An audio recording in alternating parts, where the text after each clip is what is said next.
તહેવારને હવે ગણતરીના દિવસો બાકી રહ્યા છે ત્યારે વડોદરા શહેરના બજારોમાં અવનવી રાખડીઓ સાથે રામલલ્લાની પણ રાખડીઓનું વેચાણ જોવા મળ્યું।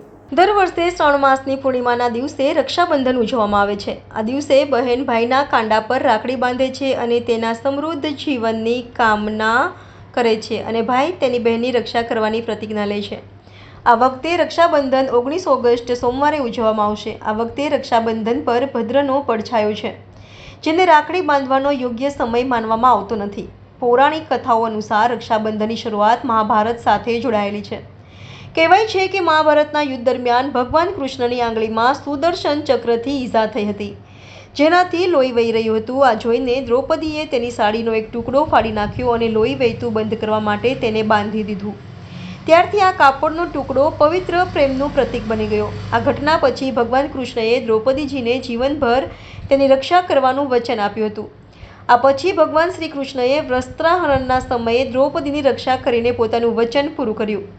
આ ઘટના બાદ રક્ષાબંધનનો તહેવાર મનાવવામાં આવે છે। આ દિવસે બહેનો ભાઈઓના કપાળ પર તિલક લગાવે છે અને તેમના કાંડા પર દોરો કે રાખડી બાંધે છે। આ તહેવાર બહેનોની ભાઈ પ્રત્યેની બિનશરતી વિશ્વાસ દર્શાવે છે। આપણા શાસ્ત્રમાં બીજી એક કથા છે કે કુંતાજીએ અભિમન્યુને રાખડી બાંધી હતી।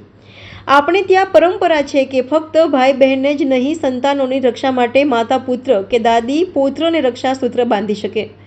વડોદરા શહેરના બજારમાં અવનવી રાખડીઓ જોવા મળી હતી, સાથે ભાભી રાખડી, બાળકો માટે કાર્ટૂનની રાખડીઓ અને બજારમાં ભગવાન શ્રી રામની રાખડીનું પણ ખૂબ જ વેચાણ થઈ રહ્યું છે। વધુમાં વેપારીએ જણાવ્યું કે સરસ છે રક્ષાબંધનનો તહેવાર તો એમ બી સરસ જ જાય, ભાઈ બહેનનો તહેવાર છે એટલે ચાલવાનું જ ચાલવાનું। રાખડીનો ભાવ વ્યાજબી છે, રિઝનેબલ રેટ છે। એમ બી રાખડી બહુ મોંઘી નહીં હોતી, ફટાકા પતંગ હોય તો થોડું મોંઘું પડે। રાખડી તહેવાર તો 10, 20, 50, 100 એવી રીતનો જ રેટ હોય છે, કંઈ બહુ નહીં દઉં। રુદ્રાક્ષ સૌથી વધારે રામ, અયોધ્યાના લીધે રામની રાખડીઓ વધારે જાય, ડિમાન્ડ બી એની જ વધારે છે। રુદ્રાક્ષની તો ચાલે જ છે, હનુમાનજી, કૃષ્ણ, શ્રીનાથજી, એ તો ઘણું બધું ચાલે છે, પણ રામની ડિમાન્ડ વધારે છે।